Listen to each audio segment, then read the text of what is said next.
All right, welcome to the Hardwired podcast, Download 2023 special.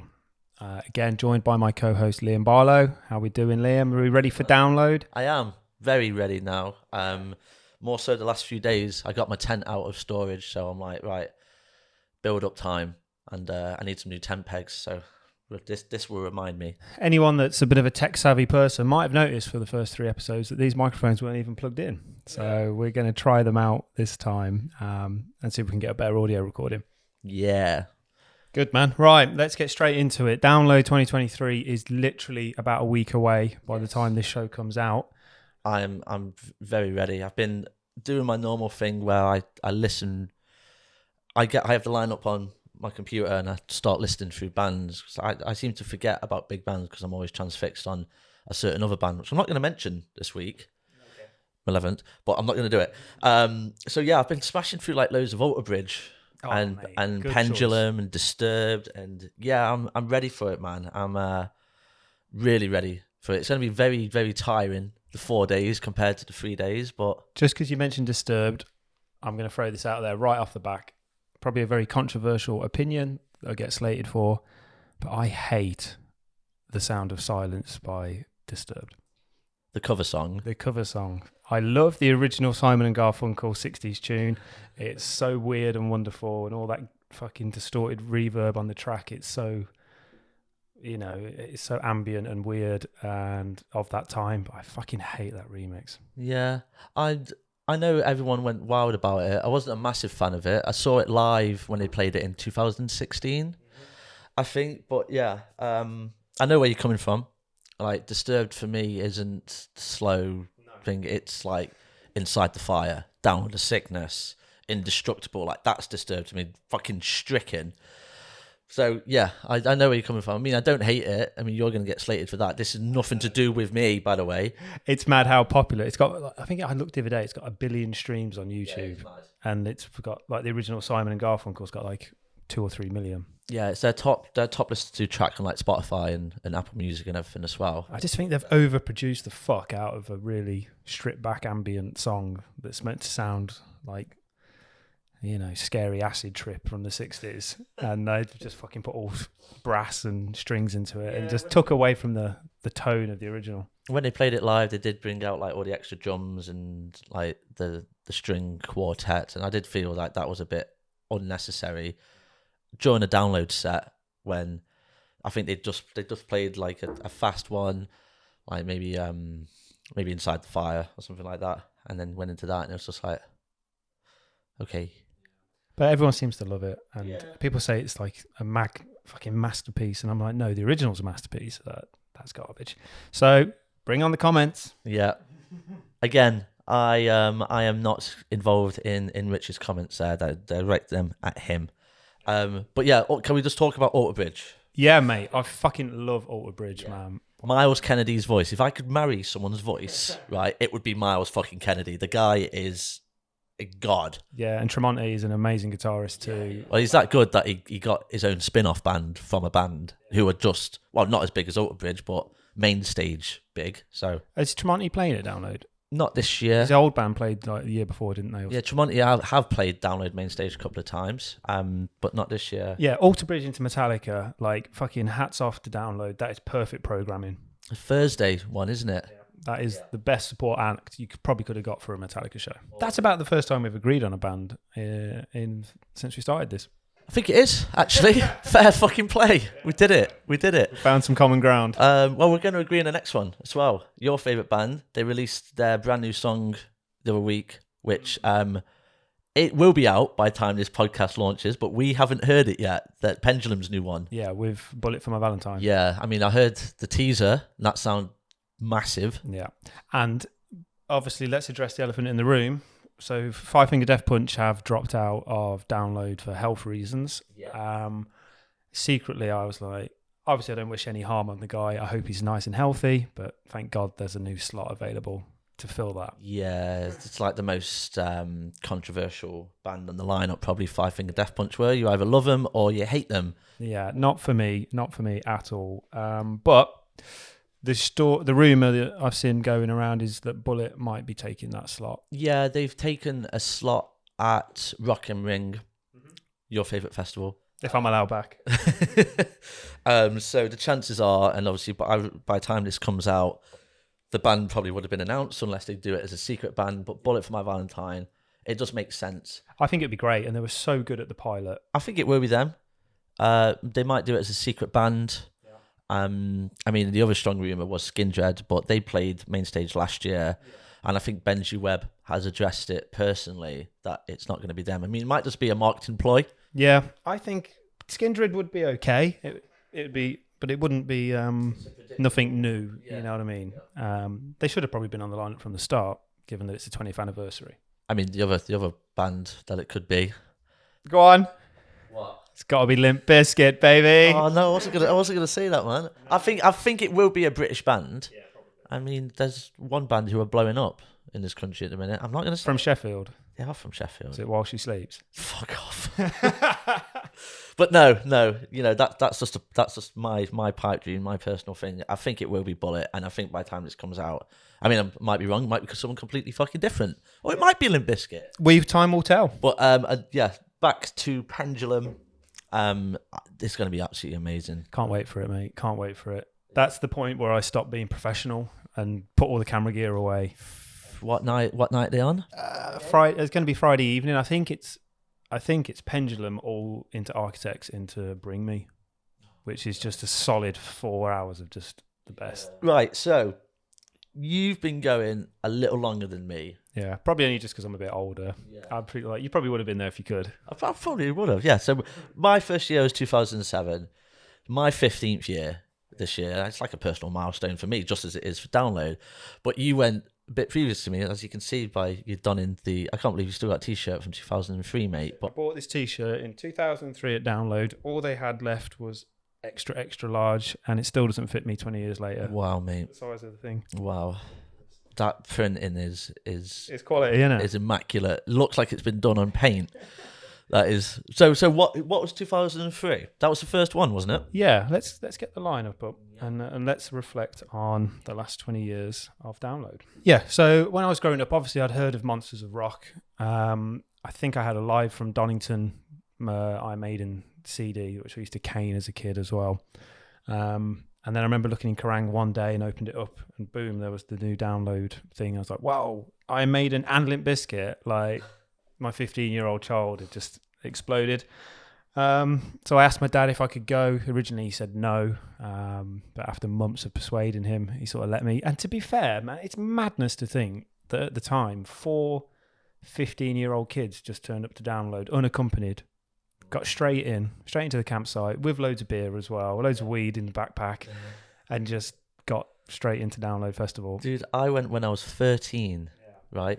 And again, we loaded up like a full trolley of beer, like all little emo haircuts, straight through at 13 years old. Mad. Was you with an adult? What? We walked in with them, but it was my mate's mum, but she went off to quiet camping, and we were all left to Blue Camp to our own devices. But then we went 2008, the year after, and 14. It was just, we were completely unaccompanied. It's crazy, isn't it? I would not let my stepdaughters go. I'm pretty sure, mind you, Reading and Leeds probably similar, but I know things like Creamfields is 18 or with an adult.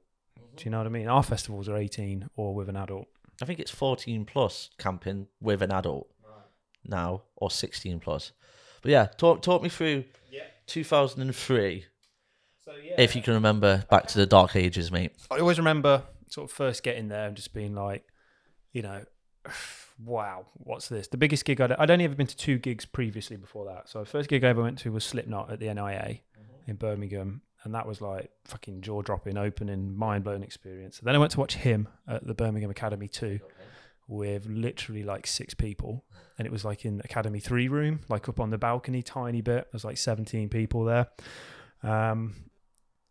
And then went straight to Download after that. 3rd gig ever in my life. It's like, wasn't ready. Brain just couldn't take in all this information. Everywhere you look, it's just rock dudes, people fucking... Battle jackets. Well, I don't think Battle Jackets was that big back then. It was still very much short, cut denim shorts and vests, I think is what I remember mainly about it, and band tees. Yeah. You were coming off the back of the Monsters of Rock crowd as well, wasn't you? So a lot of the people that were there, Just off the back of Ozfest, wasn't it? When it was. so it's probably a lot of people were Monsters of Rock crowd trying Download for the first time. Yeah, really good. Obviously, we've already mentioned about the Metallica Secret set, so I won't go into that. What else stood out for me on that day? You know who really fucking stood out for me on that day was The Darkness. The Darkness. Yeah.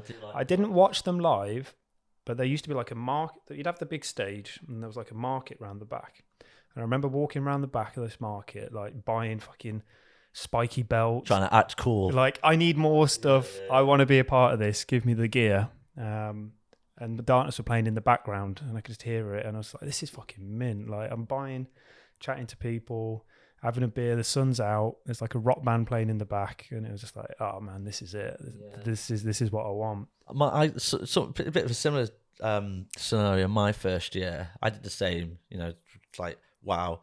So 2007 was when it was still around the racetrack.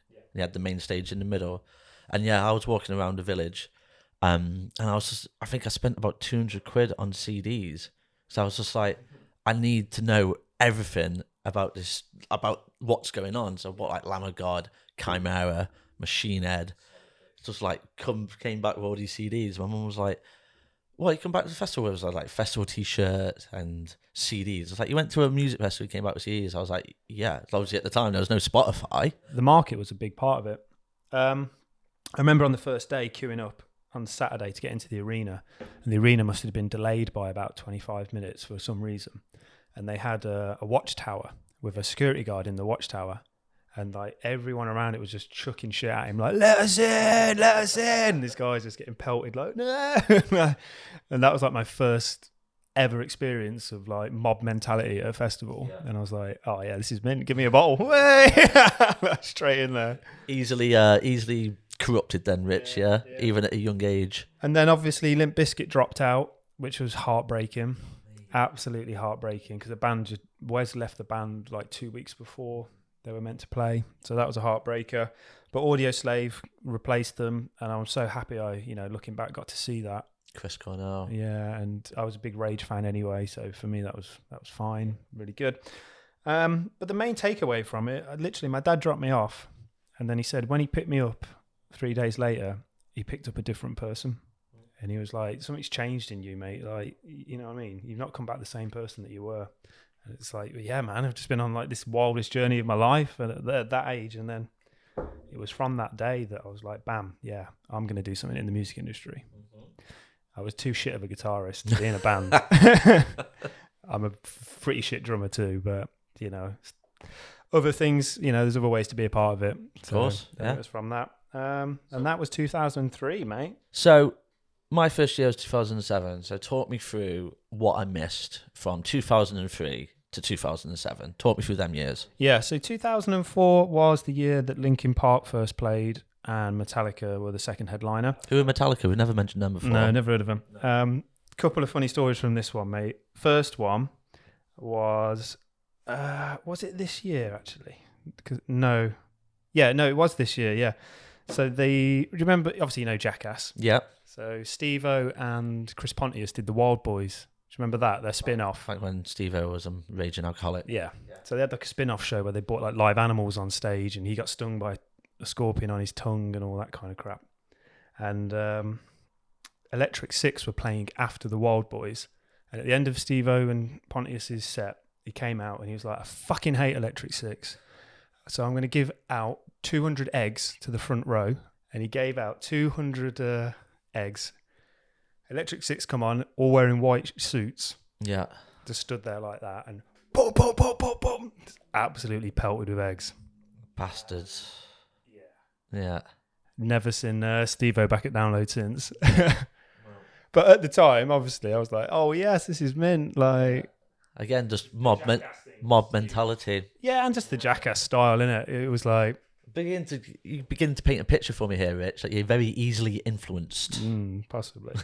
Fucking wicked thing about this year, they had a skate bowl. So there were like BMXing and skateboarding workshops going on during the day, which was awesome. I didn't watch Sum 41, who were the sub, but I did watch Linkin Park. That was great. And obviously the big story from this year was when Lars fell sick and he couldn't play with Metallica. And rather than cancel the show, they looked at the rest of the roster and brought on drummers from like Machine Head, Slipknot. Didn't Joe Jordison did? I've seen a video of Joe Jordison drumming from that year for Metallica. Yeah, He did. I think he did about 5 or 6 tracks. Obviously, I was a young kid, man. I'm really trying to struggle to think back.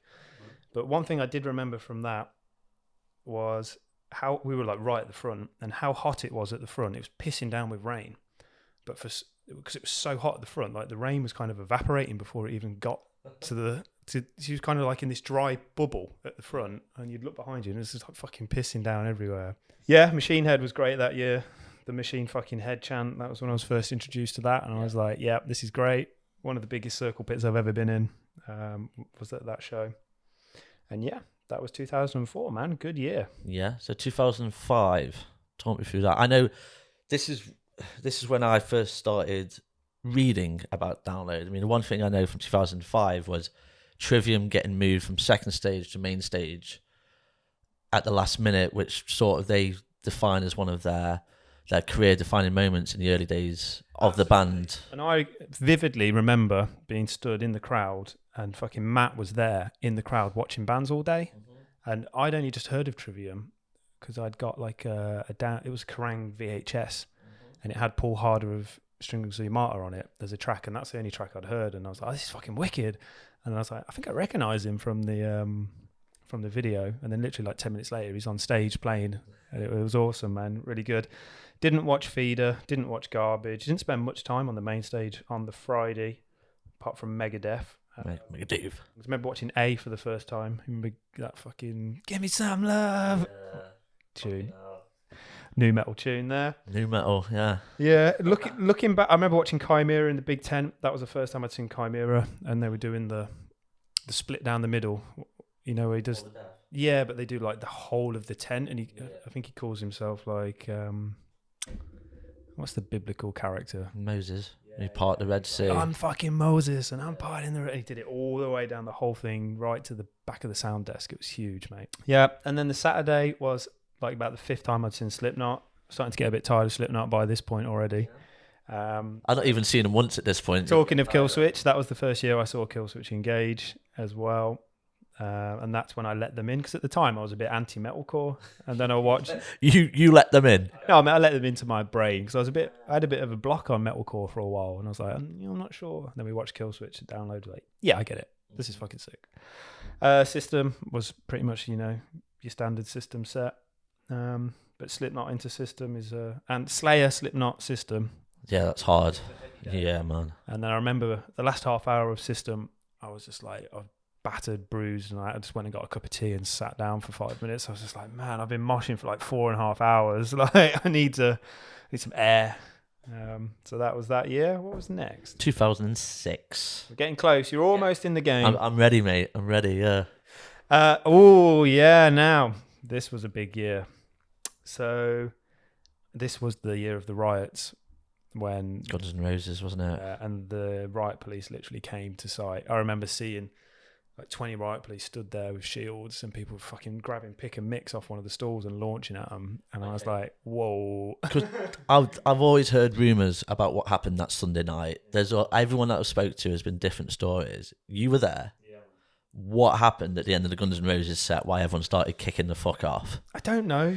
Like, I remember walking back and everyone was pretty angry. It was a disappointing set, obviously. It was Axl and Friends. And I didn't even watch that because Prodigy were headlining the second stage. And that's where I went to watch. Yeah. So I come out of Prodigy, like, fucking, wah, best time ever. And then there was a lot of moody people watching Guns N' Roses. Not sure what really kicked it off, mate, to be honest. I sort of caught little glimpses of it. But I remember being back, like, by the food courts and stuff, and there were riot police there. But it was kind of went on into the morning before the police arrived. I think it was very hazy. I remember it being on the news as well. My dad picking me up, like, I've seen it on ITV News, like, what the fuck happened? And it's like, I think I only caught bits of it. I think we were smart enough to probably just stay away from it. A lot of fires, a lot of break fences, and people going into the woods and getting wood out of the thing and starting fires in the campsites. A lot of pulling down Harris fencing. A lot of, the string lights through the campsite. Yeah, a lot of that getting pulled down. loads of tents being burnt.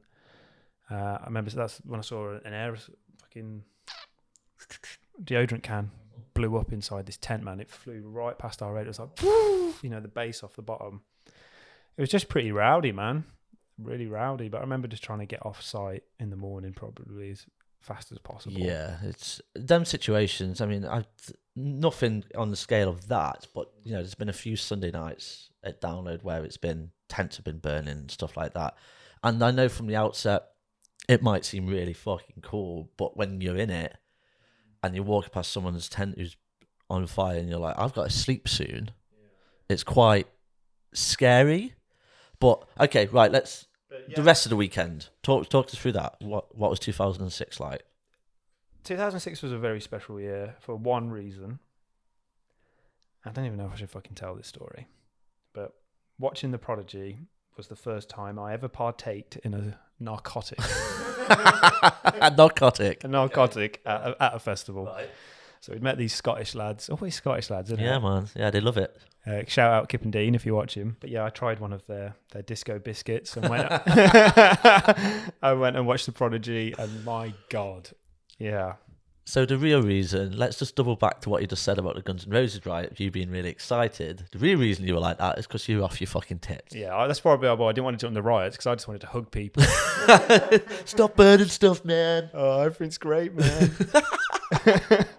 But I remember they had to stop the show after 3 songs because the tent was fucking rammed, and they put up barriers to stop more people coming in. People were ripping down the barriers and climbing over. The tent was literally swaying like from left to right.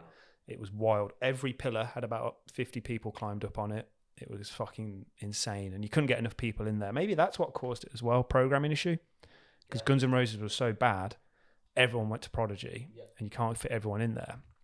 So that could have caused an issue as well. And I remember after about 3 songs, they just pulled the faders down. They went silent for like 5 minutes. And then Maxim came out and appealed for calm and was like, look, you got to calm down, guys. You've got to come off the pillars. You've got to climb down. You've just got to chill out or we can't play. Fucking hell, man. And everyone did what he said and the show went on. But yeah, maybe that was also part of it as well. Bad programming. But you would put Prodigy on the second stage. You would, because that's not a clash. No, it's an alternative choice. Yeah, it is. Yeah, which is what you want for 2 different headliners. But when Axl comes out and he's terrible, everyone's like, fuck this, I'm going to go watch The Prodigy. Well, it's one of the reasons they eventually moved it for second stage to be open air, wasn't it? Because there was these issues. I mean, we'll get to it in a second, but Korn the year after was exactly the same. Right. Let's power through then. 2007. Yeah. Is this where you joined the party? This is where I joined. Yay. All right. So you've heard a lot from me. So you tell me your side of 2017. 2017? 2007. Tell us about your first Download experience. Okay. So, like I said, I've been following it since 2005, Kerrang. And then, yeah, I finally, after a couple of years of persuading the parents, of being like old enough, like being 13 and gathering a bunch of mates, was like, right, I'm going to make the pitch. I'm going to go. And went through, got a full weekend camping ticket. This is when camping tickets were like 125 quid. And then I got there, I got to have the Friday off school. So finished school on Thursday, got there. And yeah, just the experience. Like, it was so packed that it took us ages to find a camping spot. Arriving Thursday night, you can imagine. And then, yeah, it just blew me away, the experience. The only gig I've been to before was Disturbed and Mastodon. That was the only show I'd been to, other than seeing Busted with my sister. But, I mean, big up Busted, but the only, like, metal show. And then, yeah, blew me away. I mean, that first night, I know we've mentioned My Chemical Romance Korn incident, so I won't again. But even then, you know. Shout out to Enter Shikari on that Friday as well. They did a banging set. The Saturday, was it Linkin Park? Yep, big Linkin Park one. Who else smashed it that Saturday? Regretfully, this year, I just got to about 18 here, I think. And I just really got into the after show parties. Like, I was really, like, I loved the after party. Yeah. So I left Linkin Park after about half an hour. Because all I wanted to do was just go and get smashed. And obviously, I'd seen them before. And I was like, they're definitely going to play again. Mm-hmm. And I was like, you know what? I just really want to go to the after party. And the after party at that time, I think, was the Jordison tent, a big inflatable. Was that when you were Yeah, Jordison, yeah. Yeah, so I just wanted to go raving. On your narcotics. No. I remember Machine Head on the Saturday being another standout. Side note, it's fucking disgusting that Machine Head aren't playing this year. Like, they have been a heritage band of the festival. Yeah, they've not actually played since 2012. Well, as we found out off Adam on the Bloodstock episode, that's their choice because they didn't want to do festival shows. So it's not Download's fault, but they kind of lost the love for festival shows. Also, what we covered in the Adam show was that hopefully they refound the love because of that Bloodstock experience. I'd love to see them back next year. I think they're amazing. But yeah, that was the first time I'd seen or even heard of Machine Head. Do you remember in the village there was a big red Chinese top marquee, and that's where the breakfast service was? No. So I remember in the morning of the Saturday, everyone went for breakfast, and there was probably about 200 people in there eating breakfast, and some guy just got his knife and fork and started going, "Machine fucking head, machine fucking head." Literally in 10 seconds, the whole 210 was like, "Machine fucking head." So it was like, yeah, everyone was pumped from word go for Machine Head that day. I actually have the full Download performance. You remember when people used to bring out special edition of albums? So Machine Head brought out a special edition of the Blackening, and it had, actually I don't think it was the full Download. No, it was full Download performance from 2007, and I think that lived in my DVD player in my bedroom for fucking months. But yeah, was that like, I'm reading this upside down, so I can't fucking see any logo. But was it? Yeah, Bowling for Soup, yeah. Machine Head, Slayer. That's sick. I enjoyed Bowling for Soup that year. That was when it was still not a tired routine, and it was still quite fresh and funny. So I enjoyed it that year. But in the multiple times they've done the same set since then, I've gone off the boil with that. Right, 2008. That's when they moved it temporarily, and they had the first open air second stage on concrete ground. So this is a very controversial year. I don't like Kiss. I don't like Judas Priest very much, and I'm not. I hate to say it, I'm not a massive Motorhead fan. So that Friday for me was a bit... I think the whole lineup was shit. I remember watching The Offspring as well on the Saturday, and them being really bad. Like, no backdrop, just not even the full band, I don't think. There was like 3 of them Who there. headlined second stage at the same time as Offspring? Because fucking... No, I remember what I was doing. I went to watch Testament in the tent, and that was sick. Only a few mentions from this year I'm going to go for. So Testament in the tent was amazing. Children of Bodom, Bleeding Through, when they had a huge circle pit around the soundboard on the now open air second stage, and Cavalera Conspiracy, which, oh yes, looking back, I am so thankful I watched that set rather than, I'm not even going to name who headlined that Sunday night. We watched Cavalera Conspiracy over them. Them that shall not be named. Yeah, fuck them. And there was this dude in there that was fucking huge, man. He must have been like 6'4". Yeah. And he was an absolute tank. Cavalera, like old school Soulfly fan, yeah. Yeah. Camo shorts, boots, top off, covered in tattoos, jacked to fuck. And we were like, should we take him? Should we have a laugh? Should we go and take him? Like, just messing around. Like, 'cause it was, I hope you got beat up. We were like, wait, trying to get him. He literally grabbed both of us like cats from the back, from the back of our necks, picked us up, and because it was on hard standing as well, wasn't it? Yeah. And he dragged us across the hard standing, and all our backs were cut up, and he was like, "Oh, you little rats!" Honestly, our backs were cut up to fuck, and we hugged him afterwards. Like, bro, that was sick, man. Nice sweaty hug. I've got a bit of a funny story from 2008 though. So I lost my phone during, I think it was Malefice. So I lost it, gutted, because I'd also lost all my mates at the same time. So I was like, fuck. I tried to find him. I was like, right, just going to go about my day. So I spent the whole day on my own, phoneless. I mean, 2008 was very different. It wasn't iPhones. It was like a Samsung, like little flip phone, but I'd lost it. So I had a day on my own when I was, 14? You learn a lot on those days. Yeah, you do. Like, I got to a stage where I was really like, I sort of overwhelmed a little bit, but then I got over it and then just enjoyed my day. Got back to camp that night, and my mate Jack was like, "Oh, Murph, got your phone?" I was like, "What?" So it turned out, while I was just enjoying myself, chilling, Jack and my mum had been on a mad mission of calling my phone, finding this guy who'd picked up my phone and got it back for me. So, I mean, that is the Download crowd. yeah. They're always lovely people, and they'll always do something like that. You know what I mean? The stories of giving people back and helping find lost kids and stuff, it's endless. I can't believe it. I was like, fucking... But, yeah, I got the experience of having that full day on my own, but then got back to camp and... Yeah, Jack had missed a load of bands. Oh, bless him. Good lad, though. That's the kind of friend you want, mate. Yeah, 100%. And then, shout out on here as well, Apocalyptica on that day were fucking amazing. They're the guys with the... Yeah, 4-string quartet that do Metallica songs and their own shit. They were amazing. And In Flames was huge that day as well. Of course, yeah. I wanted to watch Jonathan Davis live, but wanted to end the weekend with a blast, so we went Cavalera. Cavalera, you chose well. 2009. Right, 2009 could well possibly be one of the greatest Download lineups. 100%. I was going to say this. I'm also going to make you feel old. It's like, this is the year I finished my GCSEs. Finished them, went straight to Download. But yeah, fucking hard lineup. This is when they got to now their forever home. The layout of the arena. And yeah, fucking big lineup. Mate, amazing. It's Limp Bizkit into Korn. Just incredible. And I didn't watch Faith No More, because I went to watch Meshuggah instead.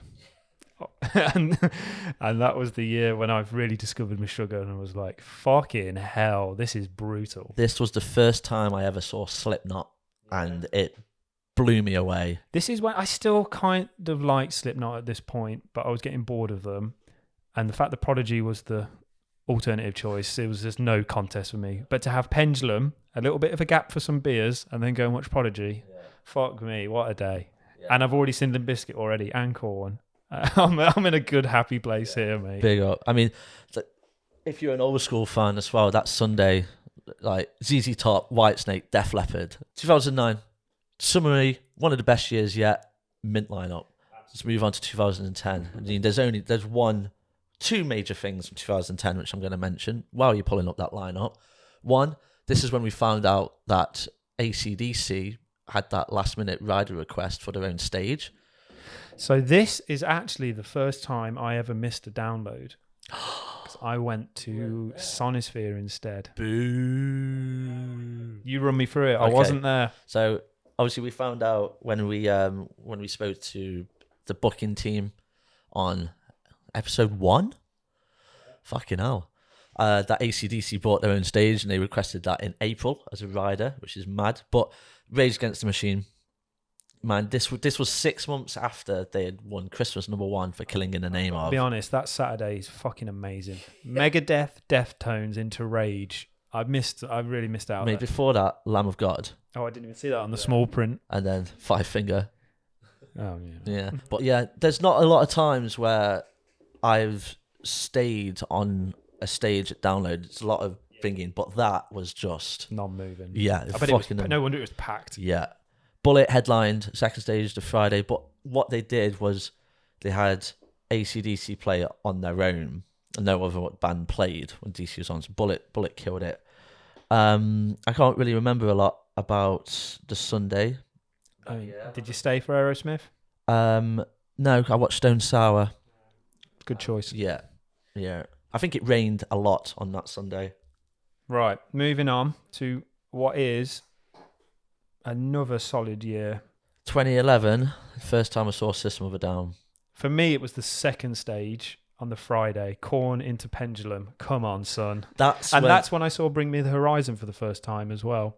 Look where they are. Look where they are in 2011 compared to where they are now. I remember we did Bring Me into Korn, into Pendulum, and Korn had just released their dubstep album with like Skrillex and stuff on it. And I was so happy they played some of those tunes, because I think that is such an underrated album. It is a good album. It's really, really strong. And they were doing that dubstep syncopated beats way before the dance music came out. So it blends so well with it. So yeah, there's an album you should go back and revisit. It's Korn's Path to Totality. Yeah. Absolute beast. Into Pendulum. Come on, mate. That's fucking. That's the first time I saw Avenged as well this year. Yeah, my brother is a massive Avenged Sevenfold fan, and I remember we were walking down the hill, and I think Avenged just started, and he was like, "Fuck you all, I'm off," and just charged. I think this was when they just released the Nightmare album, which Massive that was. they had. I remember their backdrop was just, well, it wasn't even a backdrop. Like their stage set was like just gravestones and everything. And yeah, it was amazing. That first time I'd seen them, followed by the first time seeing System of a Down. Yeah, another solid show from System. And was this the Linkin Park in full? No. We're getting to that. Yeah. So yeah, solid year, man. Solid year. 2012 next. We're halfway to where we want to be. So 2012, without question, is the best download I've ever had. Okay. Without question. And mainly, surprisingly, because of the weather. What? Yeah.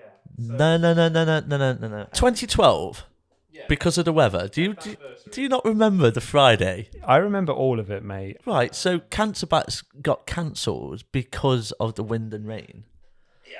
So how can it be because of the weather? Because we got there, right, on the Thursday, and it was torrential. Mud was pouring everywhere, water was everywhere. And I was watching people leave the festival before it even started. It made the news, like, because the amount of people that were bailing just couldn't be bothered with it. And the endurance factor of being strong enough to overcome that and stay for the whole weekend and powering through, and there was like about 8 of us as a group, and together we were like, none of us are going to break. We're going to fucking, you know what I mean? We'll all work together and we'll get everyone through it. And just that brotherhood of like, we will not be broken. Yeah. We are going to every event. We're going to do everything. You know, we're out all the time, still enjoying it.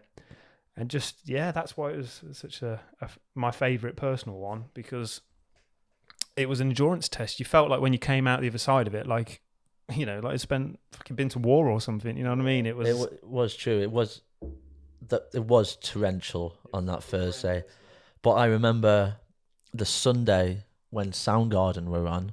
By the time Soundgarden came on, I know they were second to last band, but the sun was out and it was nice, and it was just like I was caked in mud. Everything I owned was wet and caked in mud, and the sun just being out, it was like.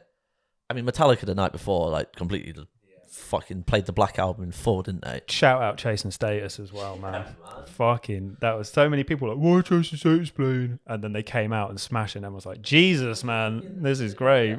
Yeah, Machine Head into Chasing Status into Prodigy, like on paper, that's strange, but how it worked was just like, yeah, it's fucking sick. All Thursday, I was just talking to people in like the doghouse in the village, and they're like, no, Chasing Status. I just remember the sub drops that year, like I needed a shit.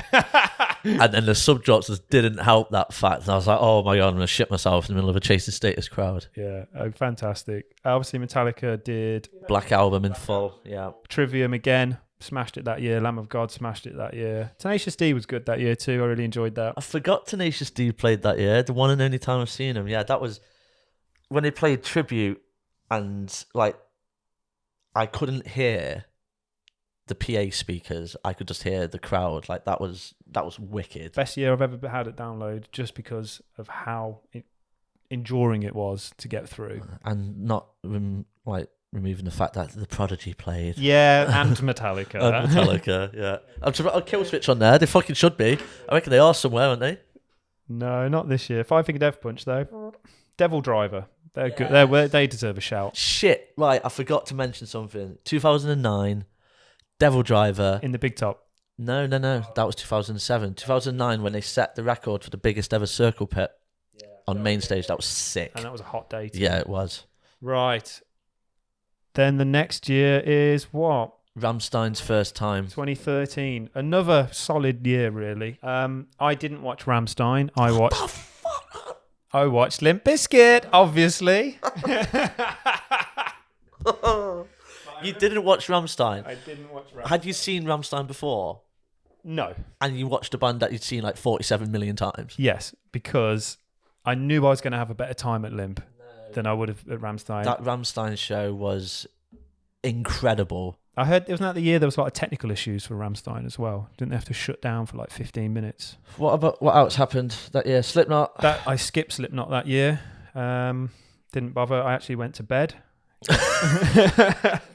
Because we woke, it was my mate's birthday. I went to bed. Went to festival. Well, mate, I literally had to go to bed. It was my mate's birthday, and we woke up at 6 a.m. and had champagne for breakfast. Nice. Mimosas. And by 8 o'clock in the morning, we drank like 4 bottles of champagne. You can imagine how the rest of the day went. Yeah. By the time Korn had finished, I could barely stand up. I was ready, so I slept all through Slipknot. First time I'd ever paled out due to too much alcohol at an event. Probably the last time as well. It's mad just looking back now, like Architects being second on main stage on the Friday to where they are now. I love seeing progression like that. It's the same with Bring Me on the one 2011 being on like third on second stage. Yeah, it was a solid year, but not. They were obviously riding on the headliners that year. Yeah, the sub lineup isn't as strong. 2013, the only thing that stands out in my memory is Rammstein. Nothing else does. But it was, like I said, looking at it, solid lineup. Yeah, you'd be well happy if that was next year's lineup. Get to 2014 and my favorite ever performance at Download Festival, Linkin Park playing Hybrid Theory. I think it was amazing being there and seeing it, and now looking back and thinking of obviously everything that happened with Chester, it just escalated in my mind being the best thing I've ever seen in my life. Playing Hybrid Theory in full, that year was a good year. Sound. It's the first time I saw Malevolence as well that year, but Linkin Park, boom. Yeah, it was a magical moment, man. Very happy to have been a part of that. And yeah, it's just one of those things where you know every single word. Yeah, there's never a point where you're like, oh, I don't know this song. You know what I mean? You're just like, yes, fucking love it. Yeah. Avenged headlining Friday night as well. They were controversial. I remember a lot of people kicking off, but they blew it away, man. Yeah, no. So I've always liked Avenged, man. Solid rock band. Didn't watch Aerosmith. Watched Alter Bridge, and then went to Trivium again. I've watched a lot of the same bands at Download. You have, yeah. I feel like I go for. So I try a new band, or should I just... No, you're stuck in your ways, mate. Do something that I know I'm going to enjoy. No, yeah, I'm not going to watch these. I've seen them. I'm going to watch the same band I've seen 47 times. But no, But over Aerosmith, come on. It has to be Trivium. I watched Trivium on second stage that time. I remember they finished with In Waves. And I don't know where I pulled the energy from for that one last track, but fucking hell, I just remember like hugging my mates at the end of that and just being like, fucking hell. Like, what a year. I mean, yeah, just Linkin Park, man, just from 2014. I will never forget that. That was a moment in time. Yeah. And for everyone that was there, you know, what an experience. 2014, huge year. Yeah. 2015, from the outset, wasn't so fussed, mate. One of the years I had a good time because of the crowd that I went with, but I think band-wise, I didn't see many bands at all. Saw Lamb of God, which was sick. Saw Motley Crue, who were terrible. Yeah. Muse were very good, but other than that, like, I can't remember shit. Yep. So this is my second failure. Oh, mate. Yeah. Well, I mean, you didn't miss a lot this year, not gonna lie. Yeah, I looked at it and thought, I can't be arsed with Slipknot again. Muse I love, but it just wasn't enough to pull me in, and not being a Kiss fan either. There just wasn't enough there. And at this time as well, I'd also just broken my wrist in like 5 places. And I was like, I don't want to go to Download in a cast. No. The lineup's not good enough to draw me in. But you're saying I didn't miss much? No. 2016, Drownload. Wow. For me, 2000, the 10th anniversary is Drownload in my head. Nah, this was worse. I don't think so. Friday night. So I'd been to see Korn, Rammstein. Obviously, Motorhead were meant to play, but Lemmy had just died, so they kept his slot and did like a big memorial thing, which was really nice. They named it. Did they rename the stage? Yeah. But yeah, so we'd seen Rammstein on a high. I mean, and during their set, it rained. I'd have never known raindrops to be so fucking big during their set. But I thought, right, sound, fuck it, we're soaked, but we'll get back to camp, we'll get changed. Got back to camp, and I was sharing a big tent with 3 of my other mates that year. Our tent had collapsed and was in a big puddle of water. So I actually went home that Friday night. Went home. My dad came to pick us up, and he was laughing at me and my mate all the way home. I mean, I only live half an hour away from Download, but I thought when my dad came to pick us up, he was going to be pissed off. But no, he was just pissing himself all the way home. But then I had a bath, fucking threw all my clothes in the tumble dryer, was back at Download for like 6:30 on a Saturday morning. My mates were all still asleep, but I'd moved our old tent, pitched a new one up, and was on the beers before anyone was back up. Later that day, Jack had to go home again. This time, so about 4 days before Download, he'd split his eye open massively. The doctors advised him not to go. He was like, right, if I do go, I won't mosh, not going to drink that much, blah, blah, blah. Saturday afternoon, Jack gets smashed, buried tomorrow pit, gets smacked in the face. So Jack's out cold, blood everywhere. So we're backstage in the medical bit of second stage, and just me, my mate, looking after Jack, who's like on the fucking medical bed. And I'm like, I need piss. Like, I'm backstage, so I fucking walk over, Portaloo, opens it. Sam Carter from Architects is like, you all right, mate? You all right? Went in. You're just covered in blood and shit. Yeah, just like, oh, you all right? It's like, yeah, obviously about to go on stage. I was like, this is surreal. Like, I'm fucking backstage. So there I am, like me and my mate, Dan, fucking backstage doing Snapchats and shit. Well, Jack's just pissed with blood in this ring. We then get taken in an ambulance to the main medical thing, which is at the top of the village. At this point, me and Dan are just on a hype, right? While Jack is like in a lot of pain. We're just getting smashed while Jack's in a load of pain. We missed. I think it's what he would have wanted. It's definitely one of it. We missed Megadeth. We missed Deftones. We missed Sabbath. Right. Like from the outset, that sounds really bad, but me and Dan had a great fucking time. Like Jack didn't. Like, sorry, mate. But yeah, I just remember we grabbed a load of hay. I'm like, don't try this at home. You remember when they put hay on the ground when it rained? Grabbed a load of hay, took it back to our campsite, built a fire, and we're just like dancing around it like some fucking Indian, like American Indian tribe. It was the most surreal thing I've done by not watching bands at Download, and had a great time. Again, Jack, I know you had a shit time, but me and Dan had a great time. Line up, go. Very good. Me and my brother had a running thing with Deftones, because you know when Chino, he always comes down at some point into the crowd and shakes everyone's hands. Yeah, so we were having like a running total of who shook Chino's hand the most. And I was winning like 6-2 or something. What, you fucking writing it on your hand, were you? Like from like previous downloads. Okay. And that year he went down the front. He was like, I'm gonna hug him this year, and that should be worth like double points. And he's like climbing up on everyone and grabs Chino, and he's hugging him like, Chino! It's like, yeah, fair play, man. Double points. Double points for that, yeah. Good year, though. Good year. Doesn't stand out as like a mega year, but just a very good, solid Download. 2017, hands up. This was a year I didn't come. Another one? Yeah, that's 3. Let me just refresh myself on this lineup a bit. Your favourite band killed it, Steel Panther. Another controversial headliner this year was Biffy Clyro, but they were fucking mint. Prophets of Rage was sick. Nice, I would like to Members of Rage Against the Machine, Public Enemy, and Cypress Hill. So that was really cool. Yeah, I'd love to have seen that. Yeah, I watched Slayer over Aerosmith. 2018, the year that Guns N' Roses came back, and it was the full band.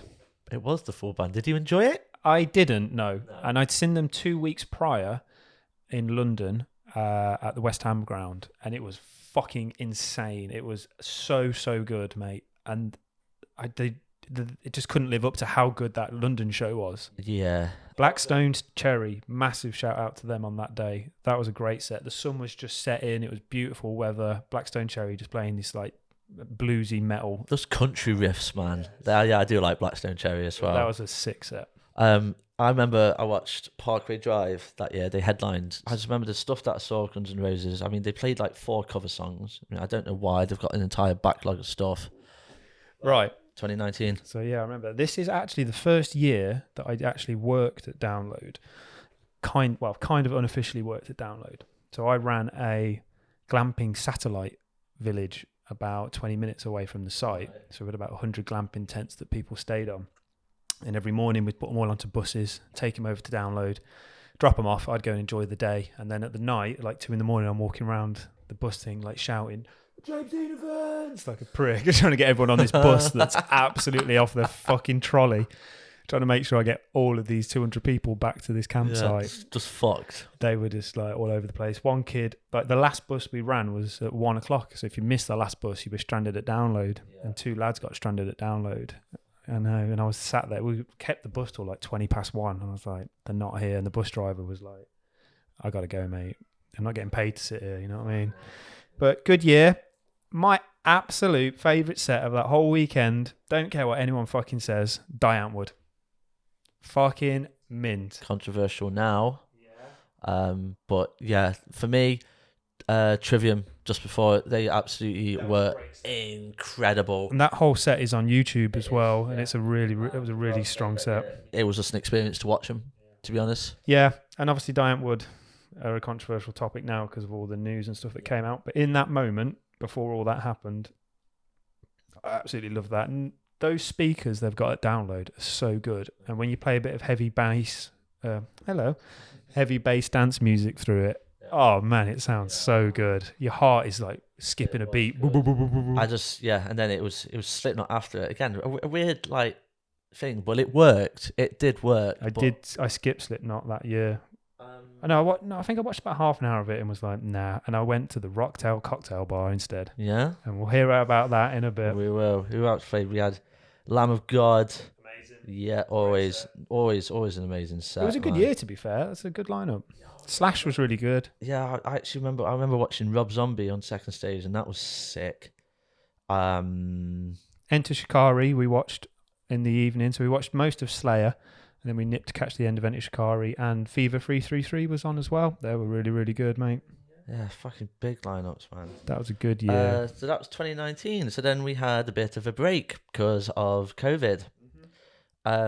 We've spoke about the Piolt. Yeah, Piolt was worth a shout out again. Great event. Solid lineup, all British bands, but we have delved into that pretty hard before. So then last year, yeah, boy. I mean, was good. Nothing on this year, but it was good. Yeah, and this was the first year that Hardwired was representing at Download. So that was my first experience of having a media accreditation and being backstage and all that stuff. So it wasn't as good as it is now because you didn't have me. Exactly, but it was a good year, man. It was a good year, and it was nice. It was nice to see it from the other side. Some standalone for me. I mean, in fact, probably the major standalone for me that year was Malev on second stage. They like the first time I'd seen him in an open air thing because I missed him at Bloodstock when they did the previous year, but my God, they were fucking incredible. And then Korn, who probably should have headlined over Biffy on the Sunday. Yeah, I remember the Biffy set being very anticlimactic, empty. Yeah. I know it was bad weather as well, and a lot of people had bailed early, but it wasn't as full. Like, it was a pretty small main stage show. Steel Panther had a fucking huge crowd on second stage, and then we walked around to watch the end of Biffy, and it was just like, but yeah. So yeah, and then leads us to this year. Yeah, Skindred were really good that year. I know it's something that happens a lot at Download, but that was quite an exceptional version of that set that year. Deftones, a lot of people said Deftones were off point that year, but I thought they were good. I disagree with absolutely everyone that said that. So I thought they were fucking mint. Yeah, same, mate, same. The sun was out, and it was just everywhere smelled of weed, and it was just fucking mint. But something that over the years, which I've not mentioned, is something they do in the village, which is the Download, the body takeover, which is always on a Thursday. It's on a Wednesday this year. Where bands play in the village, 5 bands, and it's just mint. And we are about to chat to Heather now, who's one of the organisers. Hello, Heather. You run the body takeover in the village. Do you want to just tell us a bit about that? Tell us how it started, how you came to be, and everything else. So, take you back to 2009. The Download is one of the few festivals that still have a forum. They have a Download forum. And I had joined the forums in 2009, which was at that time ran by a couple called Carrie and Phil. And the organisers of Download Festival said to them, we've got this stage on the Thursday night, because it was a Thursday night at the time. We've got nothing on it. Do something with it. You know, entertain people, get some people from the boards involved. So Carrie and Phil asked on the boards, can anybody do anything, you know, sing, dance, bands, you know, various things. If you've got any talents at all, we can showcase it on the Thursday night, bit of entertainment for the village, for the campers. And my friends put me forward for it. I used to do a lot of singing in my younger days. I was in a band myself. I used to do, I was singing in a wedding band for a few years as well. Some talent competitions and things like that. So she's like, you'll be really good for that. You can sing. And I was like, okay, fine. So there was myself, another solo artist, a couple of bands, 2 comedians and a burlesque dancer. And the very first year in 2009, we're put on stage in the big tent in the village. And it was fun. It was quite well attended. But that's basically what kicked it off. So they've let them have this stage every year. And they said, just continue to do your thing. So the few years after that, it was bands that were involved in it. And I've got a photography HND, so I did the photography for it for a few years. And at that point, Phil and Carrie asked myself and my colleague Trish if we wanted to admin the forums with them. And Phil asked me if I wanted to be involved in selecting the bands a bit more. So it's kind of just grown from there. 2009, 17, I can't remember exactly what year it was, but Carrie and Phil stepped back and they handed the reins over to Trish and I.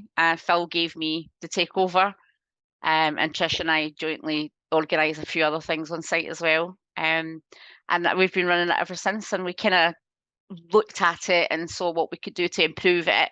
And that's how we came up with the current setup, by way of putting together a panel to select the bands rather than it being us that select the bands, because then you just get a bunch of bands that Heads and Trish like. And that, whilst that would be great because we've obviously got really good taste in music, it would be fair. And the amount of bands that we have now, the first year we did it, when bands like Demoralizer played, it was 35 bands that had applied for it. Last year we had 527 bands apply to play it. So it's grown massively over the years. Yeah. And yeah, it's as Andy Coppin himself said, it's taken on a life of its own. And it is now an integral part of the festival. And people, there are people that still don't know about it. We've got a lot of new people coming to the festival this year for the first time. But yeah, there are a lot of people that is a staple part. That's how they start their festival. That is how they go to the takeover. They have some drinks. They, lay down some shapes in the pit, and they just love the hell out of it. So yeah, it's really, really, as I say, taking on a life of its own. So for anyone that doesn't know what the takeover is, could you just frame it and explain what it is for someone that might be coming for the first time? So it's a stage where we showcase unsigned bands from the UK, and give them an opportunity to add that Download brand to their CVs. In short, yeah, pretty much is it. Nice. And where does that take place? It takes place in the village. Last year it was the Wednesday. This year again it is the Wednesday again, because we've got the 4 nights for the main arena, and we're kicking off at 2 p.m. this year, which is a little bit early, and we appreciate it doesn't give people a great deal of time to get from the queue to the campsite but we have faith. We have faith that they can do it. I think everyone will be pulling up nice and early. I think I'm planning to get there about 7 a.m. So I think everyone will be in, and then they'll hear the music and be like, it'll just be the excitement of being back. So I think it'll be absolutely fine. I just want to double back to Demoralizer in 2013. At the time that they were on, they were actually one of the bands I was most looking forward to on the Download lineup. So the fact that you had them on, the takeover was great. I mean, they released a video for the song "Reap What You Sow," and there's a point where they filmed it at Takeover, and I was just wearing a V for Vendetta mask in the front. And I was like, "Fuck's sake!" I ended up doing it, but You mentioned the panel and all the bands that apply, but like, what's that like going from 500? Did you say 525? 527. 27 bands, narrowing that down to 5 bands. Like, what? Like, just explain to us how you get to that stage. It's really, really difficult, as you can imagine. Every year we put together a panel of between 12 and 15 people. These come from various backgrounds. We have had guys like yourself who are on podcasts. We've had the musicians. We've had people who work in the industry, stage managers. We always ask a member of a band from the previous year to come along and be like a guest judge. And they're from the forums or the Facebook groups. So we try and vary it. We never have the same people every year. And we always have a different panel every year. So it's always different people. But it's people that are passionate about music. And we give them, once the submissions close, we basically say, here's a spreadsheet with 527 bands on it. Go listen to them and give me a short list of all the bands that you want to play on that stage, that you like, that you feel are good enough, that you feel are in a good place in their career, that they'll benefit from it. They go away and they listen to a live submission and they listen to an edited submission. They can go away and look at YouTube and find other music and other live sessions from the bands. And then they give me all of their spreadsheets and I put that into my big magic spreadsheet and I see how many bands are appearing in each, the most spreadsheets. Like this year we had October Ends, who are headlining this year, appeared on, I think, 13 of the 15 spreadsheets. So they were clearly very popular. We say any band with 4 or more shortlists, we then look at again. And we kind of shorten that to maybe about 25 bands that have appeared on, shortlists repeatedly. And then we take them into a secret locked down Facebook group. And we then go through all the bands and everybody comments on the bands. Everybody says what they like about them, why they feel that they need to justify their choices. They need to tell us why this band would be good. I mean, we had a band this year that ended up on the shortlist that had actually already played the main arena at Download Festival, and we won't have that. So they were very quickly removed from the process, because once we get those 25 bands, Trish and I start really delving into their backgrounds to seeing what they've done. Because if a band's played the main stage at not main stage, but the main arena at Download, or the main stage at Bloodstock, then do they really need to be playing the Takeover in place of another band that could perhaps benefit more from it? And yeah, this band had already, they played like the second to the third stage on the Saturday, so they were removed. We had another band that played very high up the Bloodstock stage that we removed, but we ultimately whittled it down, and the bands who get the least positive comments are the most negative comments will get removed from the list until we get it down to 5 bands. And the closer you get to that 5 bands, the harder it gets. I bet. Because all of these bands, I mean, I was listening to the 527 bands and going, Christ almighty, this is really going to be difficult this year, because there are so many good bands, and it's the same every year. But then they start to get a little bit argumentative with each other. They start getting really passionate about the bands that they want to play. And that's what we want people to do. We want people to engage. There's no point coming along just going, yeah, these guys are good. We want to know why they're good. We want to know why they're at the stage. We want to know why you want them there. And we did eventually get down to 5 bands. So yeah, it can be quite stressful, very passionate, but it's also a lot of fun, and a lot of people discover a lot of good bands that they've never heard of before. So it's really good. How rewarding is it then to give that opportunity to one of these 5 bands and see them perform on the stage? It's amazing. I love it every year, every single year. Anybody that knows me in terms of the Takeover will tell you that it's my baby. I love it. I absolutely love being part of it. I love the opportunity that I have to be able to run something like this and organise something like this.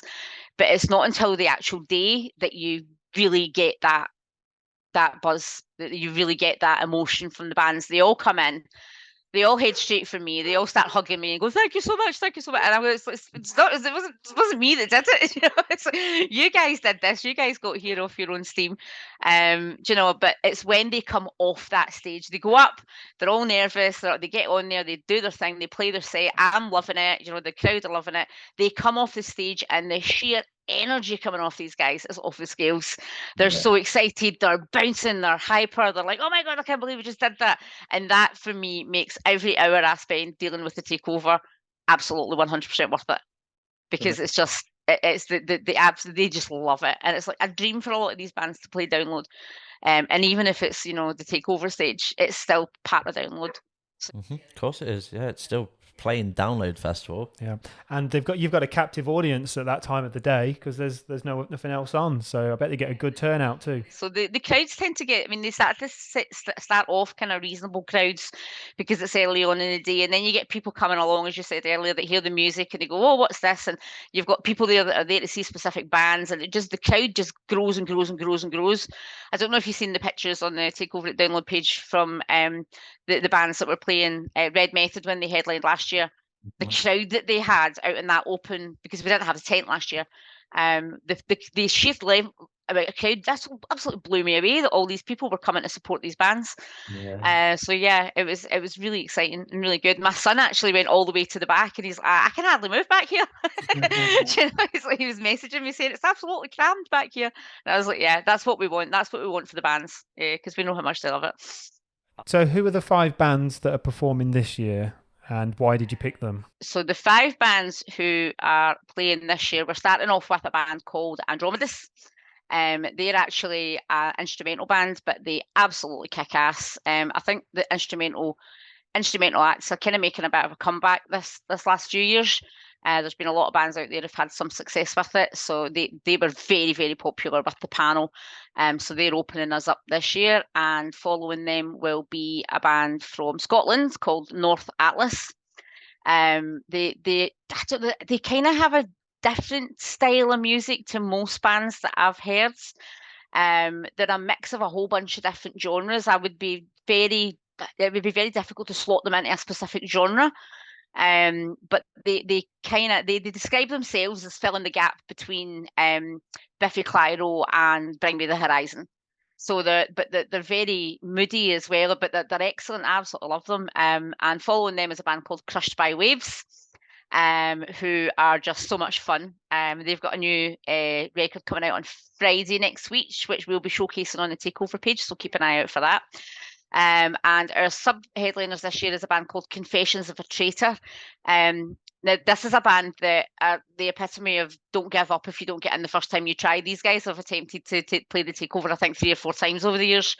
And they've not been selected a few years. One year they made the shortlist. I think that was not last year, the year that Red Method played.